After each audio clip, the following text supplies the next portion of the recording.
Saya kembali ke Bung Junifer. Bung Junifer, tadi kalau dikatakan Pak Frans ada misterminologi melihat kasus di KSP Indosuria. Apakah betul ada kemudian salah tata kelola di dalam badan KSP Indosuria? Baik, saya mau sampaikan kepada Mas Frans supaya tidak ada salah tafsir bahwa izin KSP ini semua resmi diterbitkan oleh Menteri Koperasi. Kemudian di dalam prosesnya sebetulnya saya katakan tadi, kalau memang ini salah kelola sejak 2011 ya sampai 2019 ya tetap lancar, tidak ada masalah. Ya, kemudian saya sampaikan tadi, yang menjadi masalah adalah timbulnya masalah sistemik di negara kita ini yang sejenis bermasalah, berakibat kepada KSP Indosuria juga ikut bermasalah karena dananya ditarik dan para nasabah tidak menempatkan lagi RAS yang tadi itu ya Bung ya? di RAS tadi. Itu intinya dulu. Baik. Ya. Kemudian Mas Pras menyatakan bahwa seharusnya ini diawasi. Sebetulnya saya harus katakan ya dari awal koperasi sebetulnya harus sudah turun untuk bisa memberikan advice terhadap permasalahan yang lain di KSP Indosuria. Nah kemudian di dalam proses pengelolaan ini ya tidak ada yang salah ya dan sudah berjalan. Terbukti Ibu Melia ini juga menerima bunga sebagaimana yang diperjanjikan ya, tetapi sejak 2019 bermasalah dan kemudian 2020 menjadi kondisi sekarang ini terjadi.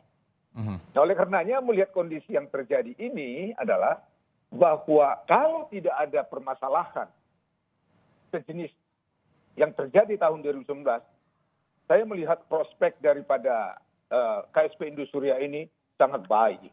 Berarti Anda menitik beratkan kepada kejadian sistemik pada 2019 lalu dan kemudian ada kejadian rush dari nasabah itu juga begitu ya, Bung Junifer. Oke, Bung, terakhir dari Anda, saya ingin menanyakan kemudian skema nantinya yang akan diajukan rencananya seperti apa? Karena sebelumnya sudah ada skema perdamaian yang sudah diajukan kepada para nasabah, tapi belum bisa diterima. Selanjutnya akan seperti apa rencananya? Baik, jadi kalau ada yang menyatakan ada proposal yang disampaikan sebelumnya, itu namanya proposal parsial. Ya, yang belum dibuat suatu kajian yang kemudian bisa diaktualisasikan kemudian. Nah, karena ini proses sudah berjalan di PKPU, saya sampaikan kepada pengurus maupun pendiri harus dibuatkan suatu proposal yang bisa kemudian dijalankan dan kemudian bisa aktif kembali bagaimana KSP Indosuria ini seperti sedia kala. Mudah-mudahan Ibu Melia, para nasabah, ya tuh duduk bersama, membaca proposal, kemudian bagaimana baiknya, kemudian diawasi bagaimana berjalan lebih lanjut, dengan demikian dana-dananya bisa kembali, dan KSP Indosuria juga bisa aktif sebagaimana sedia kala. Kapan Bung bisa disosialisasikan? Hari Senin itu sudah disampaikan secara resmi di depan hakim pengawas dan pengurus. Ya, dari sana nanti dipelajari. Dan kemudian ada proses lebih lanjut terhadap usulan itu diperbaiki dan kemudian disepakati untuk bisa diterima para nasabah. Oke, hari Senin ya rencananya ya. Besok berarti Bung ya? Besok. Dan satu harapan saya ini supaya para nasabah tidak dipengaruhi orang-orang yang mempunyai kesempatan mengganggu, kiranya jangan memberi komentar yang tidak mengalami masalah. Ya, para nasabah inilah yang dirugikan dan merasa uangnya tidak kembali, mereka lah yang aktif. Jadi kalau ada komentar-komentar di luar mereka, saya melihat itu mencari kesempatan dan mengganggu KSP. Baik. Ya, Baik, jadi harapan saya begitu. Terima kasih. Bu Melia, silakan tadi mau menanggapi. Ya, saya mau menanggapi Pak. Kalau dibilang ras ya, saya bilang itu menurut saya itu tidak relevan. Kenapa? Karena bilet jangka peminjaman, di bilet kepada di mana kita menaruh dana itu kepada Koperasi Indosuria, kebanyakan itu jangkanya pendek, antara 1 bulan sampai 1 tahun. Dan kalau misalnya sampai terakhir diverifikasi ada dana sekitar 13 triliun sekian, which is mungkin angka sesungguhnya itu lebih tinggi ya, karena ada beberapa nasabah yang ditawari LK dan tidak mengikuti verifikasi dan proses di PKPU. Jadi saya percaya angkanya itu sebenarnya lebih tinggi. Dan harusnya dana itu sudah tersimpan dari sejak maksimal 1 tahun yang lalu. Jadi saya nggak percaya kalau misalnya dibilang ada rush. Karena bahkan sampai 1 bulan sebelumnya atau sampai 1 hari sebelumnya dari gagal bayar, atau bahkan sesudahnya gagal bayar di tanggal 20 Februari, itu masih ada nasabah yang memasukkan dana. Dan sejak tahun 2018, Indosuria sudah dievaluasi oleh Kemenkop dan diberi himbauan, tapi tidak digubris dan tidak dipublikasikan. Baik. Terus OJK secara tiba-tiba memihak Indosuria dan memberi statement bahwa koperasi Indosuria tidak ada hubungannya dengan Indosuria Finance. Maksudnya apa? Padahal di semua company profile dan event-event selalu disebutkan tentang hal itu. Terus ditemukan juga sesi dari Kospin yang berpindah ke Finance dan BPR. Pelang Kospin diganti dengan nama Finance. PHK massal seluruh karyawan melalui WA dengan tunjangan 2 kali gaji yang dicicil. Yang hingga sekarang pun nggak jelas cicilannya ya. Anda melihat ada beberapa kejadian yang kemudian menjadikan pola ada sesuatu yang tidak beres begitu ya di dalam tubuh KSP Indosuria. Itu yang menjadi tanda tanya besar. Udah baik. gitu perubahan akte pendirian nama perusahaan secara mendadak di November 2019 setelah adanya sanksi dari Kemenkop dengan akte nomor 50. Tapi kita sebagai anggota tidak pernah dilibatkan tentang pemilihan pengurus. Pengurus yang baru itu dengan nama Sonia sebagai ketua, Charlie Krena Darussalam sebagai sekretaris, dan Mila Pertiwi Suminto sebagai bendahara. Siapakah mereka? Kita sama sekali nggak tahu. Dan apakah mereka mempunyai kapasitas untuk mengelola dana kami yang lebih dari 14 triliun? Baik. Itulah. Terus saya mau menanggapi skema juga ya. Skema pembayaran itu berjarak dari 3 tahun sampai 10 tahun. Dari nominal 25 juta hingga 9,999 miliar. Lantas di atas 10 miliar tidak ada skema yang disebutkan. Bunga, denda, dan biaya-biaya lain dihapuskan. Dan saya bilang skema itu buruk. Kenapa? Karena tidak ada laporan kejelasan tentang arus kas, tentang laporan keuangan, outstanding kredit kepada pihak ketiga. Siapa pihak ketiga dan berapa jumlahnya.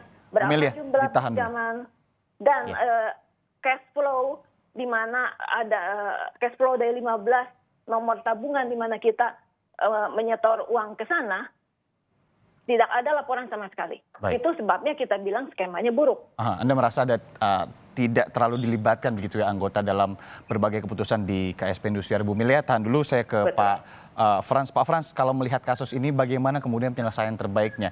Dalam kata lain atau dari kata lain ini kemudian siapa sebenarnya yang harusnya juga ikut andil di sini? Pemerintah kah, OJK, atau memang diserahkan saja di mekanisme hukum begitu? Oke, terima kasih Mas. Jadi kan yang setahu saya sekarang mekanismenya juga masih dalam proses PKPU ya. Saya lihat katanya ada beberapa nanti sidang lagi. Nah, maksud saya di sini adalah kita melihat memang ini harusnya bisa diselesaikan. Saya kurang tahu apakah memang nanti akhirnya jadi kompensasi aset atau seperti apa, saya kurang tahu lah. Itu mungkin bukan ranah saya karena saya tidak terlalu menguasai hukum. Tapi sedikit yang menjadi sebuah yang kami sesali adalah tadi diceritakan oleh Ibu Melia, ya memang ya dalam hal-hal strategis yang benar-benar krusial, keputusan-keputusan penting itu harus melibatkan anggota. Penunjukan pengurus, ya memang tidak daily operasional harus melibatkan anggota, tapi semua keputusan-keputusan strategis anggota harus terlibat.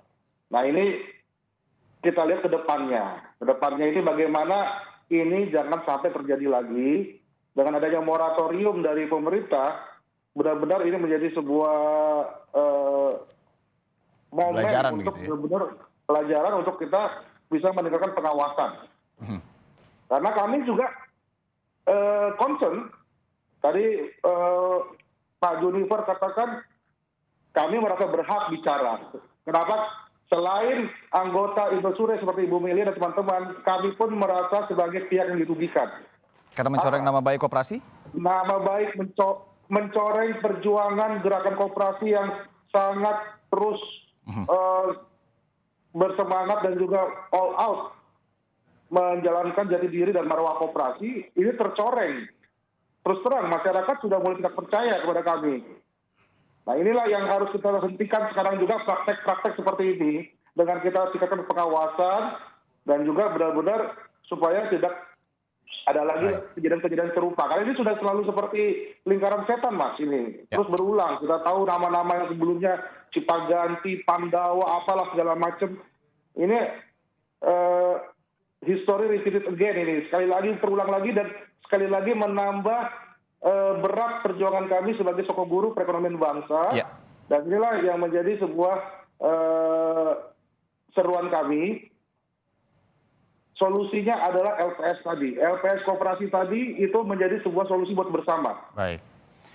Tentunya kita harapkan tidak terulang lagi, walaupun tadi Anda bilang sejarah kembali terulang, tapi tentunya kita tidak berharapkan adanya kejadian yang terulang lagi. Kemudian tadi disampaikan juga oleh Bung Junifer, Senin Bung ya, besok kita tunggu bagaimana kemudian proposal skema baru yang akan diberikan kepada nasabah. Sayang sekali waktu kita ini sangat terbatas, saya harus mengakhiri dulu dialog sampai di sini. Sekali lagi, kita tunggu, semoga bisa menghasilkan titik temu dari kemudian KSP Indosuria dan juga nasabah atau anggota koperasi simpan pinjam Indosuria. Terima kasih sekali lagi saya sampaikan kepada Pak Frans Meroga Pangabean dari Askopindo, kemudian Bung Junifer Girsang, lawyer dari Indosuria, dan juga Ibu Melia, media koordinator nasabah sekaligus Terima kasih, Melia. korban.